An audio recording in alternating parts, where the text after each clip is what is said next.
Ela libera gotículas que podem ficar dispersas no ar durante horas. Uma pessoa sadia, ao respirar normalmente, acaba também inalando a bactéria, conhecido como bacilo de Koch. Dependendo do sistema imune do paciente, a doença pode nem se desenvolver. No entanto, o aparecimento dos sintomas como tosse seca e contínua e mais tarde com presença de secreção pode levantar suspeitas. Mas é claro que a tosse não é um sintoma determinante para a tuberculose. O quadro típico também pode apresentar suores noturnos, dor no peito, tosse com secreção por mais de 3 semanas, febre e até tosse com sangue. Baseada nos sinais relatados e em exames como radiografia, por exemplo, pode-se identificar a doença e dar início ao tratamento. A prevenção da tuberculose pode envolver outros cuidados. Evite o contato direto com quem tem a doença e crie hábitos saudáveis para fortalecer o sistema imunológico. Quem tem AIDS e diabetes precisa ficar mais atento, já que estão mais propensos à contaminação. Para saber mais sobre a doença, você pode procurar a Policlínica Cardoso Fontes, que é referência no estudo da doença.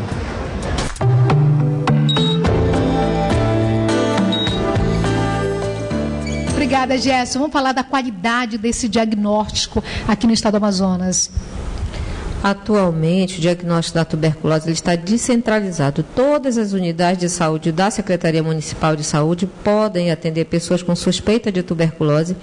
Embora nem todas tenham laboratório, elas são postos de coleta. Então, pessoas com suspeita de tuberculose podem receber orientação, colher o material na própria unidade e encaminhar o laboratório de referência da área. Em Manaus, nós temos 4 laboratórios distritais da Secretaria Municipal de Saúde, além do Cardoso Fontes, que é referência estadual, e Fundação de Medicina Tropical, e todos realizando, inclusive, o teste rápido molecular para a tuberculose. Maravilha. Eu tenho uma dúvida, sim. Tuberculose é uma doença secular, nós do Amazonas temos isso, e nós também aqui estamos para o interior. Como é que a gente orienta a população dos municípios de Parintins, que estão nos assistindo, por exemplo? Inhamundá, Careiro, Taquatiara, que nós temos essas pessoas que, como elas devem proceder e como é que está funcionando o programa fora da capital? Nos municípios do interior, tem um programa de tuberculose implantado em todos. Então, além de ter um programa municipal de tuberculose, a ordem é descentralizar. Toda a unidade de saúde também deve atender seus doentes suspeitos na sua área. E o que a gente estabelece é um fluxo, uma rede de encaminhamento de amostras para o laboratório e que não precisa a pessoa ir pessoalmente lá, mas que ela receba a orientação e coleta no próprio local onde ela é atendida e a unidade encaminha a amostra para o laboratório de referência do município. Geralmente tem um laboratório, mas o laboratório processa e devolve o resultado para a unidade de saúde que vai disponibilizar o medicamento. Todos os municípios têm acesso a diagnóstico e tratamento. 6 municípios só não estão fazendo o exame de escarro, mas eles encaminham amostras para o município mais próximo ou para o LACEN em Manaus. Ok, a gente vai tirar as dúvidas das pessoas que estão nas ruas de Manaus, querendo aí ter mais detalhes a respeito da tuberculose. Vamos lá. Meu nome é Luciene Marques, eu moro no Parque das Laranjeiras. A tuberculose ainda é considerada uma doença grave? Sim, a tuberculose ainda é uma doença grave, ela pode levar à morte se a pessoa não for diagnosticada a tempo, e isso acontece não só com pessoas idosas ou muito jovens, mas com qualquer pessoa. A tuberculose é uma doença de processo de evolução lenta e crônica. Se a pessoa tem uma tosse e ela se acostuma a ter a tosse sem procurar descobrir o que é, ela pode ter um quadro de pior ao longo do tempo. As feridas no pulmão podem evoluir de tal modo que começam a sangrar. E quando a pessoa chega a ter um sangramento devido a essa lesão muito grande no pulmão, se ela não tiver uma assistência adequada, ela pode evoluir para óbito em qualquer faixa etária que ela tenha. Agora, doutora, vamos ver aqui um questionamento do Pedro, no bairro da Cachoeirinha. Doutor e doutora, numa situação mais grave da doença, o que pode acontecer? Então, a consequência mais grave é o óbito, né? E isso tem ocorrido numa média de 120 casos por ano. Ainda pessoas morrem por tuberculose. E outras morrem em decorrência de causas associadas ao HIV ou a diabetes, problemas que complicam. mas em torno de 120, pelo menos, morrem em decorrência de diagnóstico tardio ou tratamento inadequado, o fato de não tomar o remédio corretamente, porque tuberculose é uma doença que tem praticamente 100% de cura se fizer o tratamento adequado. Eu queria colocar nessa pergunta uma situação em que a tuberculose, tirar um mito, tuberculose não é uma doença exclusiva do pulmão.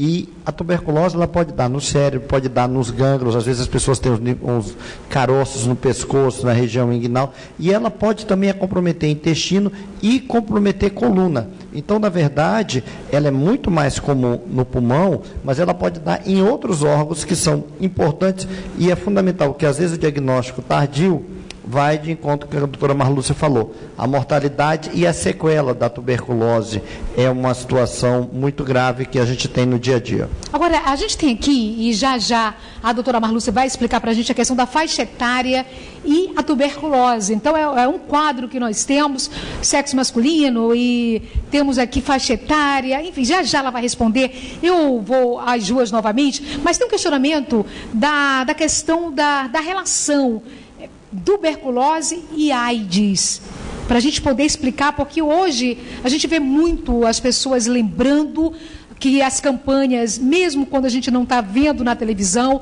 mas as campanhas precisam ser permanentes, e os cuidados devem ser permanentes. Ainda que você não esteja vendo na sua televisão, pelos meios de comunicação, o chamamento em relação a alguma campanha, mas esse cuidado tem que ser permanente. A gente fala sobre essa faixa etária, mas eu queria questionar isso antes da gente ir para o intervalo.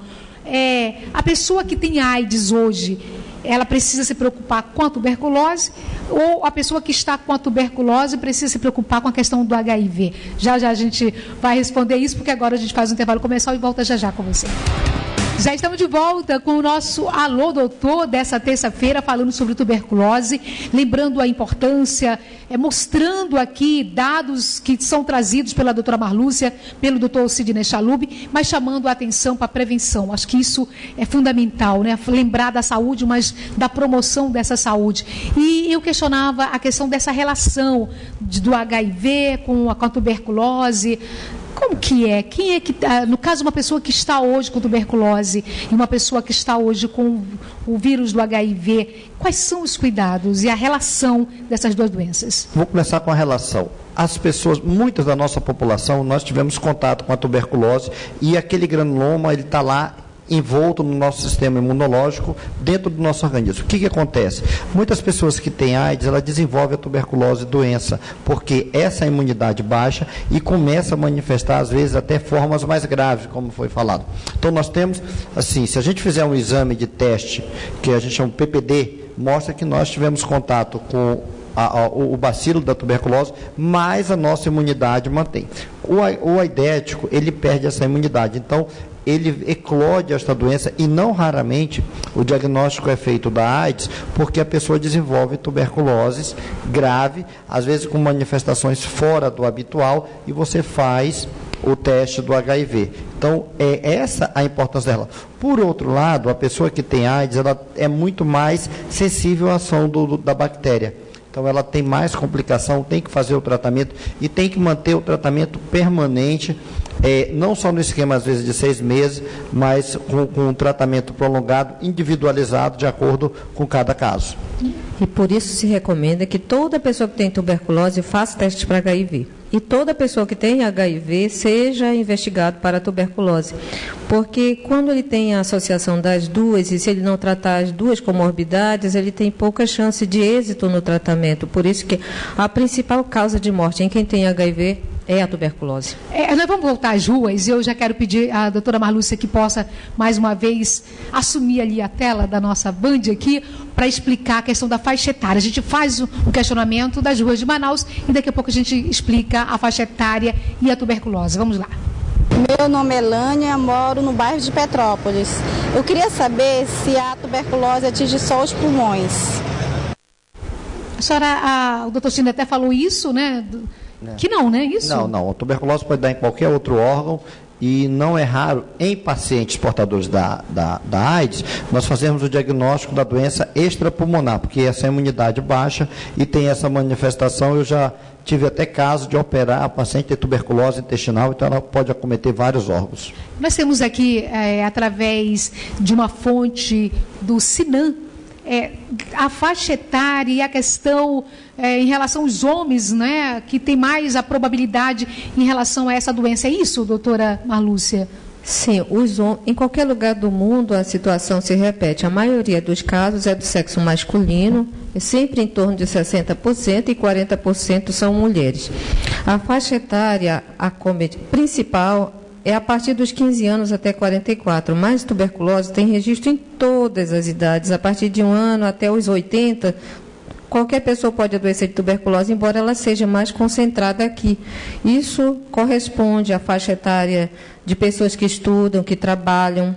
E isso tem uma complicação grande para a nossa população, porque as pessoas que estão nessa faixa etária, qual é a consequência de ter tuberculose? Faltam à aula, faltam ao trabalho, há gastos decorrentes dessa situação e muitas pessoas estão desempregadas, a força de trabalho cai por conta da doença. Então, é uma situação comprometedora, por isso a nossa preocupação a informação precisa ser levada, todo mundo precisa saber da situação para ajudar a controlar, diminuir essa ocorrência e dar mais saúde para o nosso povo.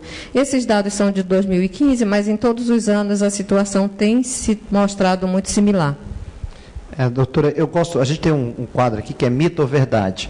É mito ou verdade que a pessoa que tem tuberculose e que está em tratamento, ela tem que ficar 1 mês isolado dos utensílios, ou tem um período que ela, ao início do remédio, ela passa a transmitir a doença? Isso é mito. Então, é assim, antigamente, quando não se sabia nem o que era que causava a tuberculose, a principal medida era isolar a pessoa e tudo o que ela usava também. A partir do momento que se descobriu que a transmissão é por uma bactéria, qual é a via de transmissão? É aérea, é respirando o ambiente de quem está tossindo que se adquire tuberculose. E, como bem disse o doutor, a tuberculose pode aparecer em qualquer lugar do corpo, mas só transmite quem tem tuberculose no pulmão e na laringe. As outras áreas onde ela pode aparecer, disse que só não foi ainda registrado no cabelo e nas unhas, o resto, qualquer lugar pode aparecer tuberculose. Mas, doutora Marlúcia, desculpe, só aproveitando o que a senhora está dizendo agora, aqueles dados que a senhora acabou de nos explicar, os homens aparecem ali com 62,6, salvo engano, o percentual em relação à doença. Qual é o fator de risco para os homens para contribuir com esse percentual? Alguns fatores já comprovadamente estudados dizem respeito ao fato de que os homens nessa faixa etária têm a força de trabalho maior, muito associada à questão de renda, trabalhos pesados, à falta de procura de assistência médica em caso de doença. Os homens, devido a ser o chefe de família, vão menos ao serviço de saúde que as mulheres, têm menos acesso à própria saúde, é isso? Exato. Além disso, está associado à bebida, ao fumo, ao cigarro, ao tabagismo. Então, são fatores que ajudam. A má alimentação, muitas vezes desenvolvem atividades que não se alimentam. O sistema imunológico dele vai ficar debilitado por várias razões, inclusive associada ao HIV, à diabetes e outros fatores que os homens também têm mais do que as mulheres, e que a tuberculose é uma doença oportunista. Ok, então os homens aí, a gente nem precisa só chegar em novembro, quando a gente fala do câncer de próstata, mas pelo jeito tem que ser o ano inteiro de campanha de orientação, lembrando que os nossos homens precisam ir, né, cuidar a questão da próstata, né? A gente chama a atenção no mês de novembro para isso, Novembro Azul, mas todos os dias lembrar diabetes, tabagismo, e a gente vai para as ruas, porque tem questionamentos chegando aí. Meu nome é Cristo, sou do bairro São José 1. Quer saber, a pessoa que fuma está mais vulnerável à doença? Acabamos de falar, porque o tabagismo tem mais assim como o etilismo. Aquela pessoa que ingere bebida alcoólica, que não se alimenta adequadamente, tem maior chance de desenvolver a doença, porque a sua imunidade baixa. Então, é muito importante você ter uma vida saudável, como a Conceição falou, dieta com alimentos frescos, tentar ficar o mínimo possível em ambiente fechado, que é uma coisa também que acontece. E uma dica, você tem um quadro de tosse persistente por mais de 3 semanas, Isso não é uma gripe comum, isso não é uma virose comum. Procure uma unidade de saúde, que você hoje não tem mais desculpa para retardar o diagnóstico, já que você falou que aumenta nos homens, e o homem negligencia muito isso. E evitar aquelas coisas de fazer um tratamentozinho, um remédiozinho caseiro. 3 semanas, não melhorou, procura urgente uma unidade, porque você pode desenvolver, e não é vergonha ter tuberculose.